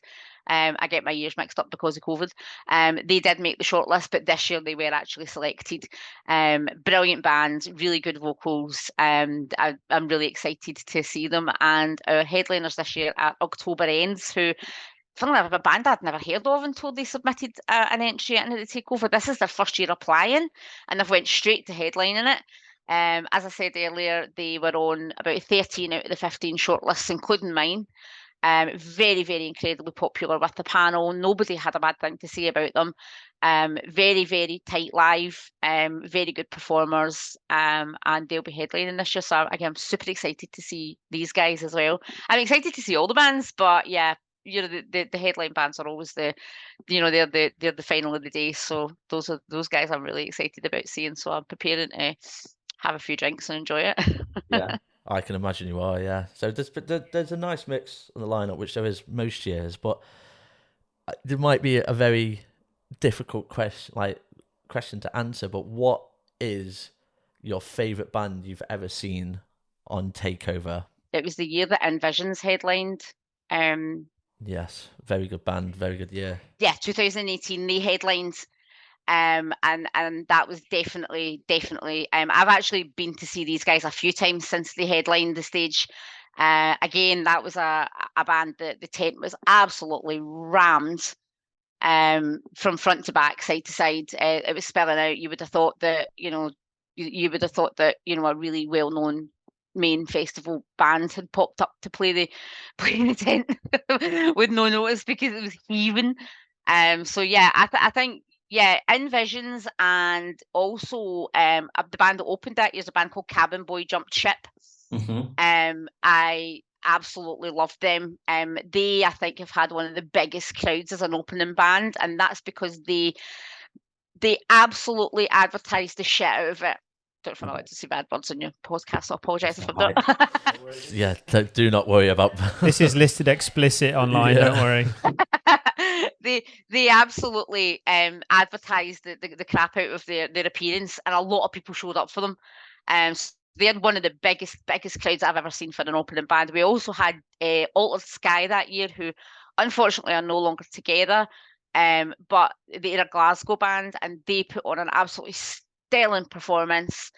We had a band called Departed, and a band called Black Orchid Empire, who are starting to get some traction now on the scene, and doing a lot of touring and stuff like that. Cabin Boy Jumped Ship are off to some foreign country somewhere to headline a festival in a few weeks. So they've gone from, you know, opening the Takeover to doing overseas gigs and headlining festivals. And, you know, I mean, it might not be the same level as Download, but they're still headlining a festival, and that's a fantastic achievement. And I follow all of the bands that have played in the Takeover. I follow all of their careers. We will always, you know, bump them if they've got a new album out. We'll post about it on the Takeover page. If we know about it, we'll boost them. We'll try and, you know, get them as much coverage as possible. Because we do have, I think, somewhere in the region of about 7,000 followers, I want to say. So yeah, we have, you know, the Facebook page. Yeah, 7,000 followers we've got. So yeah, we've got a lot of people that we can expose bands to. And there is a lot of engagement on the page when we post things about the bands. So we like to try and, you know, play, oh, these guys are playing this gig, you know, these guys have got an album coming out, these guys have got a single coming out, go and support it. These guys are playing another festival. You know, if you're going to, you know, Bloodstock, and you've got a few bands that are playing Bloodstock this year that have played, that, you know, go see them, go check them out. We try and, you know, because we love all the bands that have played. Yeah. Unfortunately, my career hasn't gone in the same direction, but what can you do? I don't think a singing career was in the pipelines for me. But yeah, I just need to say that I actually discovered Envisions because of the Takeover that year, and I've gone on to book them on my own events and followed them since. So yeah, they're fantastic. They're absolutely, and they're such nice guys. Yeah. They're so nice. They're so nice and genuine. And I just wish them, you know, all the very best with their career, which I'm sure they'll have a sterling career. So can I ask them, if a band wants to apply for the Takeover in the future, how do they do it, and what are you looking for? So if any bands want to apply, and I would say this includes bands that have applied previously, you know, as I say, we've had bands apply in previous years that haven't made it even onto as much as a shortlist, but we had a band that did that and they were selected the following year in the headline. So, you know, if you've applied before and you haven't been successful, then please don't let it put you off. Every year around about February, we start kicking off the Takeover conversations with the Live Nation team and the team at Download. Once we get approval, we mention it on the Facebook page. So do like the Facebook page, follow us for updates and news, and to have a look at this year's festival and previous years as well, so you can get an idea of what it's all about. When we open submissions, which we generally do sort of mid-March, we put a link on, and you have to follow a link. You have to submit one live footage video, and it needs to be absolutely 100% live. It can't be live footage with an edited sound. It needs to be 100% live sound and visual. And you then also get an opportunity to submit an edited video, and that can be any edited video that you want. It could be live with, you know, live video with edited sound. It can be an edited video. It can be whatever you want. We've had bands in the past who have got a slot just because somebody was filming them from the crowd with a phone. Yeah. It does not need to be high standard live quality footage. It can be anything from a mobile phone to a professional cameraman, as long as it's all live. We then go through the process with the panel. We try and look for bands that are bringing something new to the table, a new sound, you know, something that's going to prick your ears up and say, oh, I like that. That sounds different. We like to try and make our lineup as diverse as possible in terms of sounds. So we you know, if we've got like punk bands and ska bands and things, which we've all had in the past, you know, yeah, definitely apply for that. We just need a band who can play, who have a put together set, who are tight, who can engage an audience. We don't need somebody standing behind a mic just singing. We need engagement, we need movement, we need you to fill that stage. Last year's stage was a bit small. This year's stage, we're going to have the big stage again. So we need you to fill that stage. It's massive. And we need a band that are having fun with what they do. We will not consider a band who has already played Download main arena, who has already played the main stage at Bloodstock. We will accept bands that have played the Sophie stage because that's off the back of the Metal to the Masses. So that, we feel is like a competition as well as, we're not a competition really, but you know what I mean? It's like, it's a coming up band. It's nobody's that's played the main stage. We've had bands in the past with rather well-known members who've left that band and gone and set up another band and then applied, and we kind of feel that that's an unfair advantage.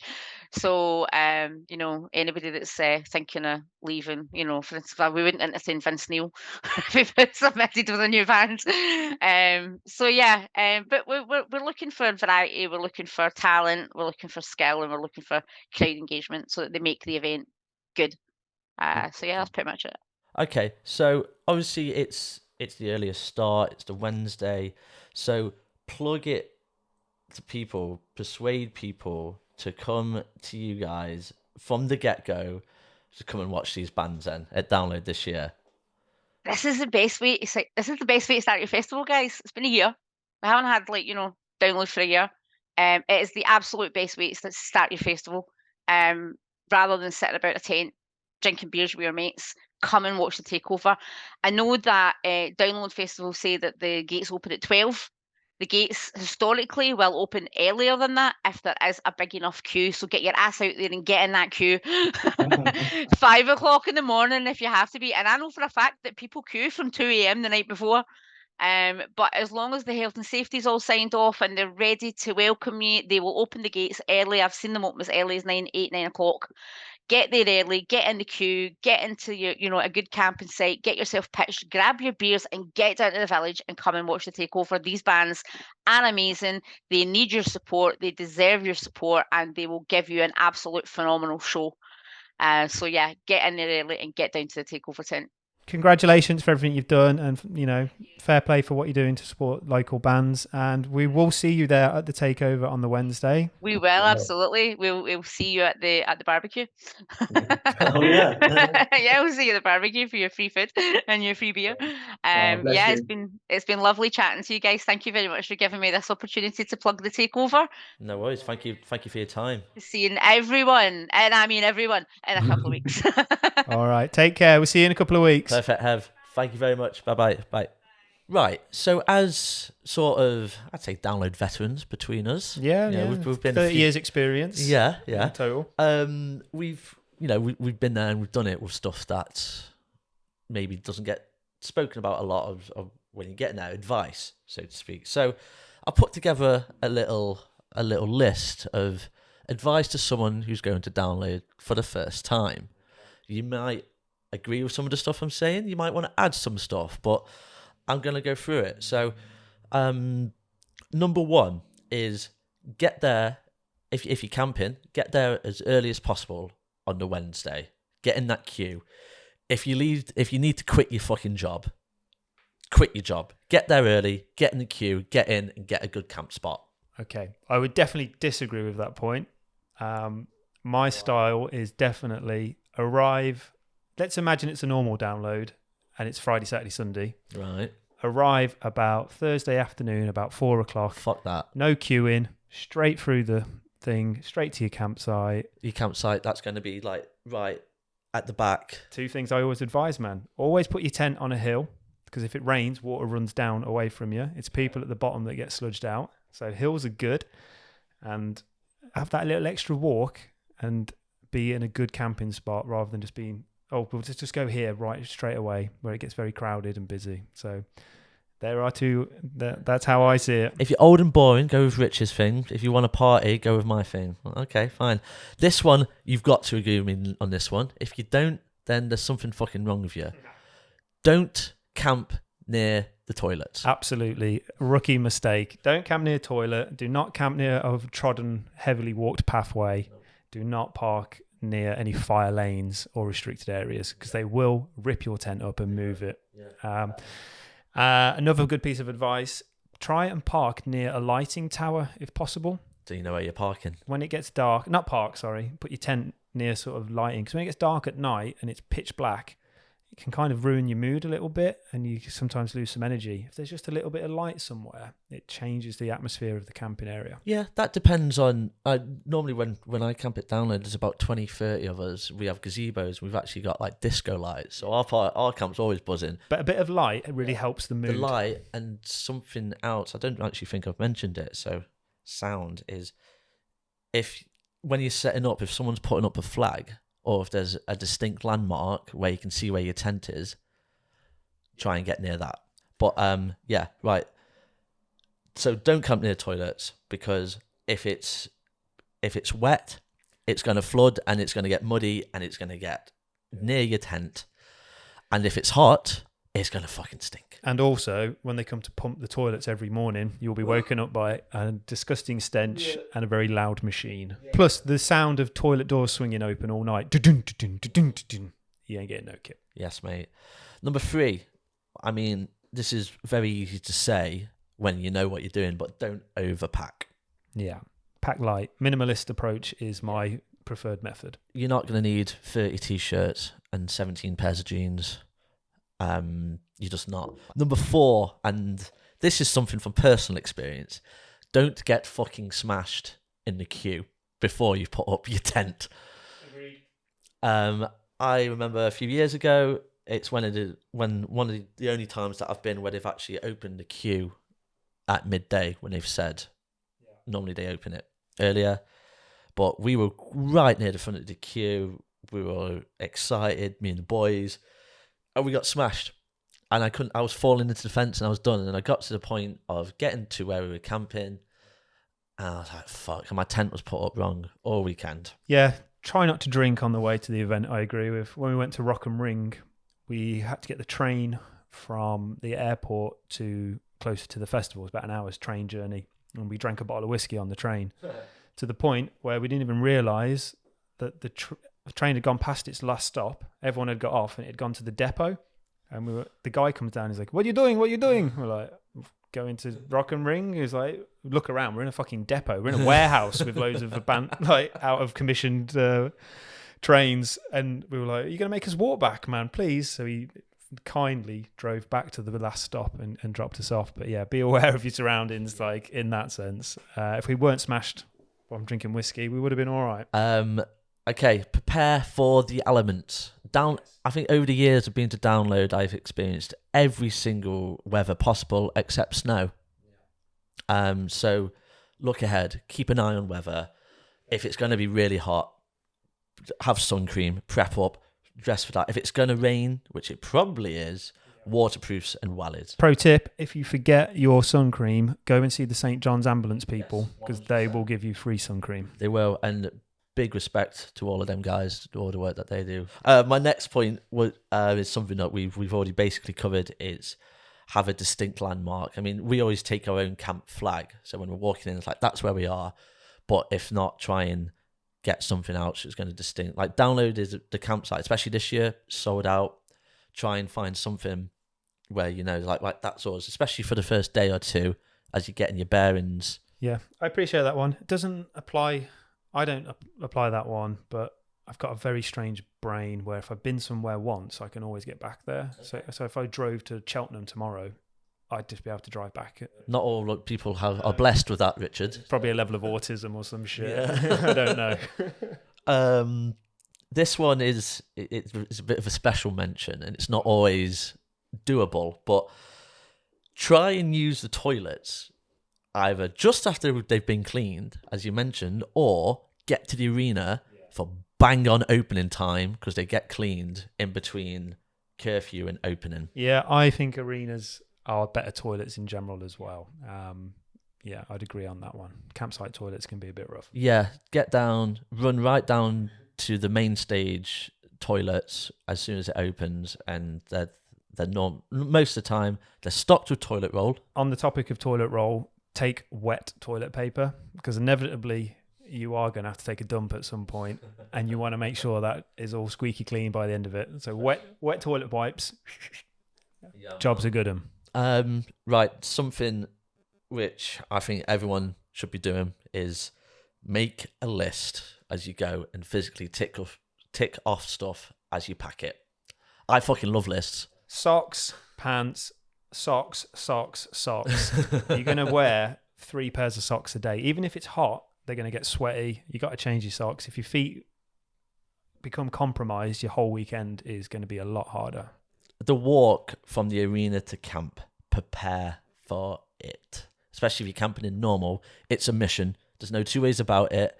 It's a big trek. Prepare for it. Hopefully it's going to be nice and sunny. Have good walking boots on, good trainers, comfortable shoes.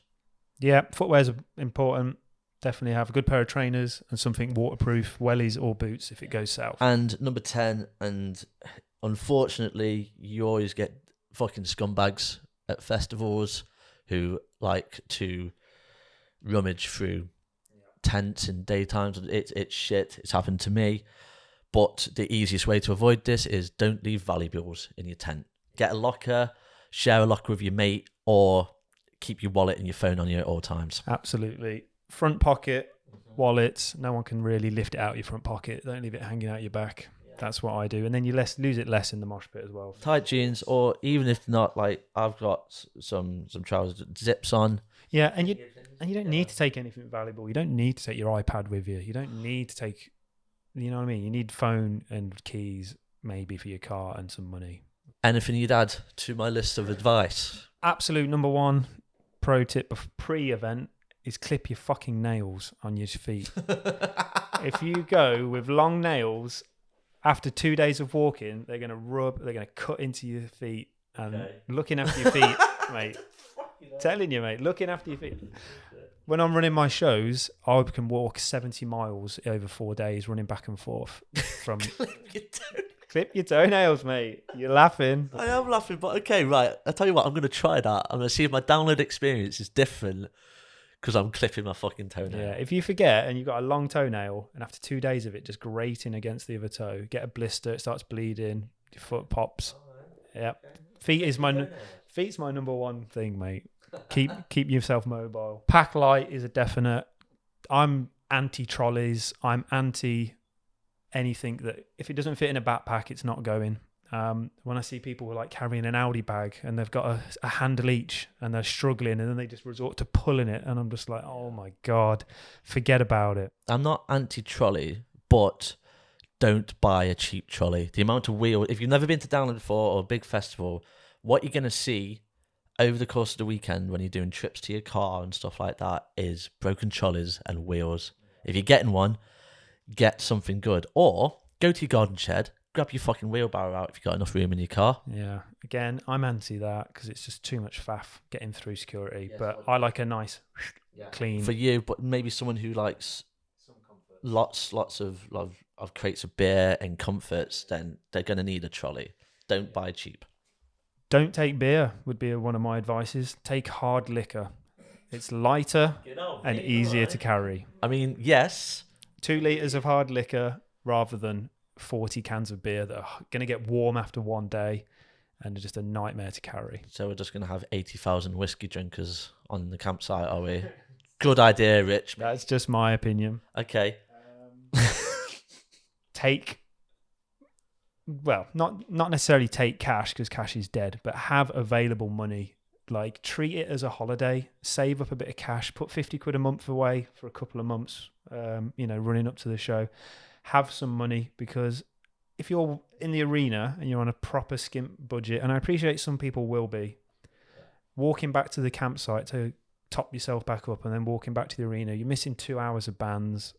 You're missing that buzz of the main arena. You want to be in the main arena as much in as the possible. daytime. That's what you're paying your money for. Exactly. The co-op, man, is halfway on the way, and it's very cheap. It is cheap. I found this out last year. Like the price of a crate of beer isn't much different than if you're buying it and taking I it. think you get 4 cold beers for about £10 in the co-op. And they are freezing cold. Yeah, and why £2.50 for a can? Yeah, it's a bit much, but It's cheaper than the arena. the time, the effort, and the pain you will save, fucking, it's well worth it. But yeah, you can't drink in the arena, so try and drink beforehand on your walk up. Like I said, it's about half an hour walk.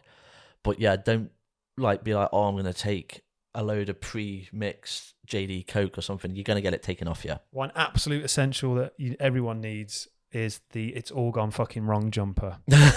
A really thick, warm jumper. So let's say you wake up in the middle of the night, you've gone to bed pissed, you woke up in the night, you're absolutely freezing.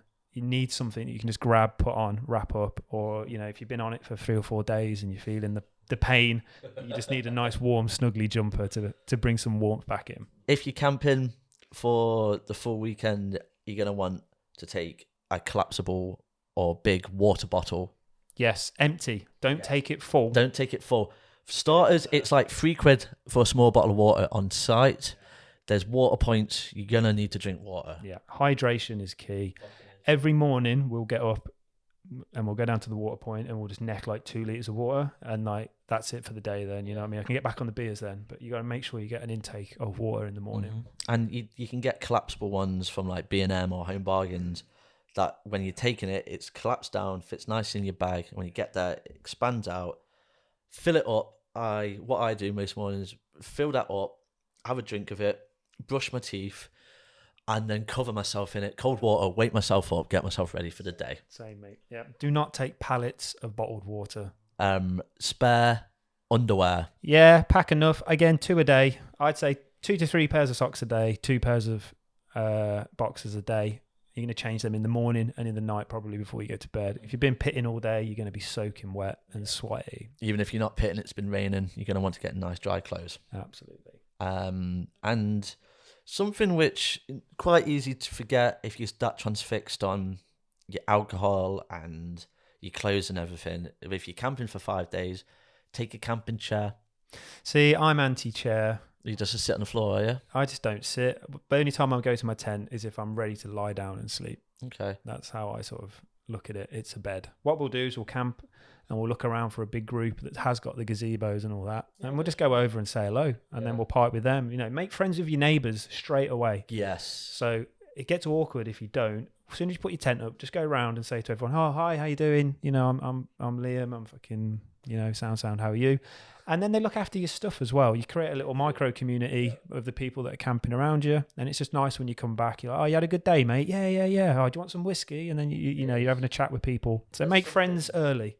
That's a solid piece of advice. Actually, do that. Chat to them. Often, if it's also the other way round, if there's like a small group who haven't got a gazebo, like for us, we always do that. It's like, come party with us, man. So one of my absolute favourite things about Download has been sort of the subculture of people that like dance music at a metal festival. And like it kind of started in maybe, 2004, 2005 when we used to hang around the waltzers, and the waltzers would be playing like a bit of hardcore and drum and bass, and would be, people dancing there. Then they got the Jordison tent and they had like Pendulum do some after parties and things. And that's kind of built over the years. And then the introduction of a cocktail bar called Rocktail Cocktail that used to just smash out hardcore drum and bass and stuff during the day. And, raving with metalheads is such an epic experience. I just love it. And then one person that's been playing it on the Rocktail Cocktail for a long time is ZAVI. And here he is now, mate. How you doing? How's it going, man? How we doing? You all good? Yeah, excellent, man. So just blowing a bit of smoke up your ass, mate. I love drum and bass. I love hardcore. And to have it at a rock festival is just so epic, man. How did you get this gig? I think Rocktail first started at Download in 2018. Yeah. We kind of we got asked to do it, and it was kind of under the premise of like playing like rock, metal, like alternative and whatnot. So like we kind of started it on the Friday, and then like as it kind of went on, it was like me and my mate Chadders was just like, should we just like start throwing some pop in? And so we just kind of like started venturing out, and then it just kind of like escalated, and then we ended up playing like drum and bass and everything. So then that kind of just like set the foundation of like what was going to happen with it, I guess. And then yeah, over the years it's just gotten more ridiculous year out. I think the pilot was kind of the turning point of like how stupid the cocktail bar could go. Yeah, so let's jump onto the pilot, man. I clearly remember standing there looking at the crowd for Yonica, and then looking at the crowd for you listening to the Venga Boys, and yours was far superior. Pilot was a very special time. So that was so I DJ like by myself as ZAVI, but then I have a duo called Hang the DJs, which is me and my partner Tasman Taylor.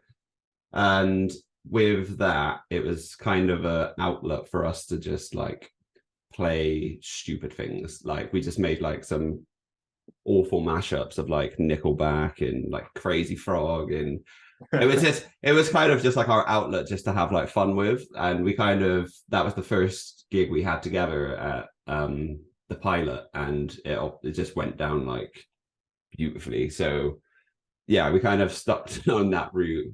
Came back again last year, and yeah, I think last year was probably the most ridiculous one out of all of what we've done so far. So obviously you've got a lot of different influences in your DJ set, but how did you get into rock and metal, and how did you get into the DJ, and how the fuck did you combine it all together? Since I was like a kid, like I've always loved music, and never really like just stuck to like one genre. Like when I was a kid, I was like a big chav. I love like hip hop and rap and everything. But then like at the same time, I loved like Limp Bizkit, Linkin Park, Sum 41, Good Charlotte, and like so I just had like a mix of stuff growing up. And then when I first started DJing, I was just learning with like EDM and like house and stuff. And then I got an opportunity to work at my local rock club. So I just took that, then spent years doing that, then moved into actually playing like house, drum and bass in clubs and stuff. So I had then like the commercial side of like with the EDM and that mixed with all the alt. And I always wanted to just combine the both. So started doing that like on my own, and then now that I'm in with Hang the DJs, we kind of like have that outlet now to like really push that as well. So yeah, it's been an interesting journey, but we are where we are, and we're having fun with it. So did you ever expect like playing a DJ set at Download and dropping like some old school DJ Hazard and having that kind of reaction to people just going crazy for it? Not in my wildest dreams. Like one of my fondest memories of doing Rocktail Cocktail was 2018 on the Saturday when Guns N' Roses was on. Yeah. I think that day was sold out, so it was like packed. There was like the sun was out, it was beautiful. I put myself on as Guns N' Roses was coming on because I was like, because I think all the other stages had finished, so I was like, right, I'm gonna jump on and we're gonna do something different. I didn't think there was gonna be that many people there. I started playing drum and bass. I kid you not, it was packed. There was 2 women at the front dressed up as Axl Rose, skanking out to drum and bass, whilst Guns N' Roses are in the middle of their headline set, and I was like, this is ridiculous. The Rocktail, it's like its own little world. You walk past, you get drawn in, and time kind of just stops, and you forget about the fact that there are bands playing or things you should be doing, and you're just like, oh, it's skanking, and you know what I mean? And you just can't help it. So many people. We've spoken to so many people over the years, and like they're like, yeah, we were going to watch the headline band, but we were just having too much fun, so we stayed here. And I was like, my people. So is Rocktail Cocktail back this year? Tell me the good news. Yes. Yeah. I'm not sure how much detail I can go into about it, but what I can say is it's had a very nice upgrade. It's a cocktail bar and other things now. Okay. Wow. What can you tell us then about this year? What I can say is we have definitely put a bit more time into like picking a very good lineup for each day. We're trying to grow it from obviously the success it's had in the last couple of years and just trying to keep that momentum going. And we just want to offer something different to your usual kind of like alternative DJ set at a festival. We've like spread it out so that it's not just full pace like drum and bass all day, but it's just a good range of like your bangers, your pop, your cheese, your EDM, your drum and bass, hardcore. Like it's just, yeah. I describe it to everyone as the palate cleanser on site.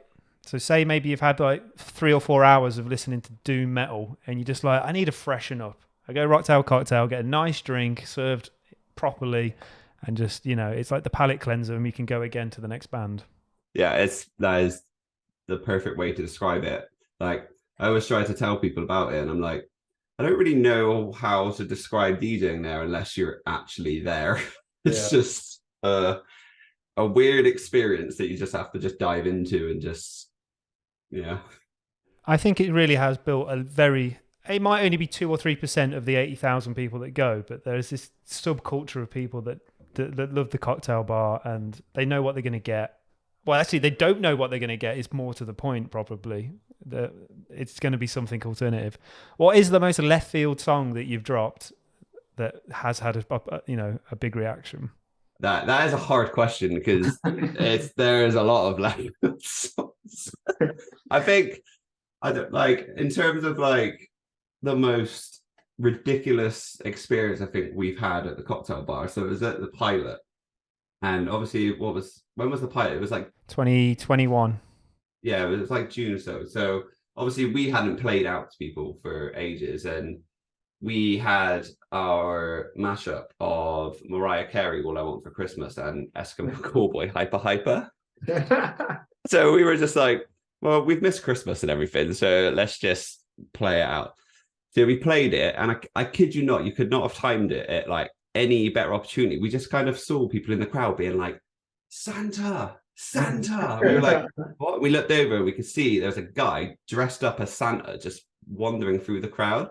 So we were just like, grab him. They've literally, you just saw about like 30 people just sprint off, grab him, pull him back. And then there was just like a circle pit with this Santa in the middle. And we were like, how has this happened? Like, it was just... But the best thing about it is it happens every 30 minutes. It's not like once in the day. Every 30 minutes, something sporadic like that happens in that area. Yeah, we definitely tried this year with like the lineup and stuff. We're going to like try and like spice it up a bit throughout the day and that as well. Because it was kind of more last year. It was like more towards the like later end of the days where they would get a bit more stupid. So we're going to like try and control it in a way where it's like balanced throughout the day. So yeah, so we will see you at Download this year. This is like, I don't know, what, this be about the 4th or 5th time you're doing the Rocktail there. I'm sure it's going to get bigger and better, and hopefully a few more people will come check it out after the back of this. Yeah, catch me drinking a pina colada on the front row, man. Just fucking jamming. Yeah, man. Come in with an open mind. quite simply, if you have an open mind and you like having fun, you'll be fine. There we go. Fucking perfectly put there. Yeah. And like I said, if you've never experienced Rocktail Cocktail, make sure you make it down there this summer. It is an experience in itself. So cheers, man. Thank you for your time. No worries. Thanks for having me. We'll see you there. Cheers. Right. So let's just end this with a quick recap of this year's lineup. Let's do it day by day. So starting with the Thursday, who are you looking forward to seeing on the Thursday, mate? Alter Bridge and obviously fucking Metallica are my main two. Yeah, so Metallica and Alter Bridge, massive for me that day. Yeah, I'm Hailstorm if I can as well. Very good live. Yeah, I'd agree. Metallica or Alter Bridge is the big one of the day. If you can get there, definitely check out Mammoth WVH, Van Halen's son's band. Really, if you like Alter Bridge, you'll like Mammoth. Sweet. So that would be my third pick on that one. Friday. I mean, Bring Me the Horizon's headline slot is going to be next level. Yeah. It is. Whether or not you're a new fan, an old fan, or not so sure on them, I think that are absolutely going to blow it out the fucking water. And that's an easy choice for me because the alternative is Evanescence, isn't it, on the other stage? Yeah. So definitely be Bring Me. Architects, definitely. And the all-god mighty Pendulum. Yeah. If you've never tried Pendulum before, if you're not sure about drum and bass, go and watch Pendulum, man. Like, if you like The Prodigy, if you like aggressive, fast-paced music, then Pendulum. Yeah. And I need to just drop a mention. On the Friday, they're playing the 4th stage, a band called Ingested. Stupidly fucking heavy. Band from Manchester, massively deserve to be playing Download for the first ever time. They've been a band like 15 years. Huge in like the slam and the death metal scene.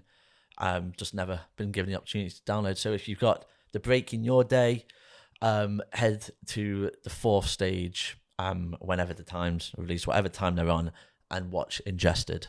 Awesome. Right, Saturday. It's going to be Metallica again. But what have we got on the subs? Disturbed.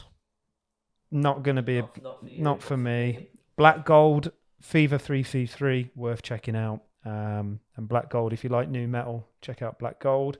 There's loads of stuff that people are going to like that Saturday. I mean, Alexis on Fire, Simple Plan, Coed and Cambia, big tune. But yeah, there's a band who are on quite early that day called Stray from the Path, who are fucking sick. But yeah, I think other than the big ones, it's Sunday is the best day this year for me, man. Going back to Saturday, there's a lot of time on Saturday for me. Like, Metallica's the big thing at the end of the day, so there's actually a lot of time for me to go exploring. But you know what I mean? Just going into some of the smaller tents and being like, I don't even know who this band is. Just keeping an ear out for some big riffs and just going in there. And that is something super important to do at Download. The amount of stages you've got, and yeah, you might have a break where you might think, oh, I'm going to go back to camp. But if you can avoid that and go check out the other stages, and honestly, the amount of bands I've discovered by doing that, fucking do it. 100%. That's going to be my exploration day. Going to go find some new music. Sunday, Hatebreed. Fucking headlining the tiny stage. It's going to be a riot. Parkway Drive. Lorna Shore. I've definitely got to check that out. But yeah, again, a bit of another day for exploration, probably. I've got to be honest. I don't think I'm going to stay for Slipknot. I don't know. I might change my mind on the day, but that will be like the 19th time I've seen Slipknot. I'm definitely going to watch Ghost, man, because I've never listened to any Ghost, and everybody says they're amazing. Yeah. I'm just going to go with an open mind and just let it see what happens. Riffs, man. Yeah, I'm going to try it out. I Prevail had a good couple of tracks in their early career. I've not kept up with them since. I couldn't name you an I Prevail song except their cover of Blank Space by Taylor Swift. I've never got the hype. I appreciate they've absolutely smashed it, but not for me. I mean, there's a band earlier on Sunday, again on a tiny stage, a band called Terror. Los Angeles hardcore. It's going to be, I think they're 2 or 3 bands before Hatebreed. So I'm going to be spending fucking perfect warm-up, man. Nice. Wicked. Yeah, all right, so that's it, man. Next time you will see us, we'll be on site at Download Festival. We're going to be coming to you live from, I say live, we'll be recording a podcast at Download Festival. There'll be some live snips, though. There'll be some live snips, but we will be doing a recording episode on site, and hopefully maybe we can get some bands and stuff to come and say a few words. Definitely need to lock down Andy for an interview at some point over the weekend. Yeah, and obviously if you guys see us, come and say hello. We'll have some lovely branded merch at the time. So if you see us, come say hello, come chat to us, come get on it. Tell us about your download experiences, chat some shit, as obviously me and Rich are very good at. And yeah. Arguably. Yeah, we will be in the campsites, man. We're going to spend a lot of time trying to talk to people of the festival, because it's all right interviewing bands and stuff like that, but it's not really what excites me. What excites me is talking to the people that go and make the festival what it is. You know what I mean? It's the culture and it's the people. Not enough time gets spent on covering the campsite, and I love that part of the festival. It's fucking mint. So yeah, we'll be in the campsite a lot. We'll be in the main arena. But no, that is the shit, man. We'll see everyone at Download Festival shortly. Can't wait, man. 4 days of pure energy, fun, and hopefully maybe a bit of sun. See you there, guys. See you later.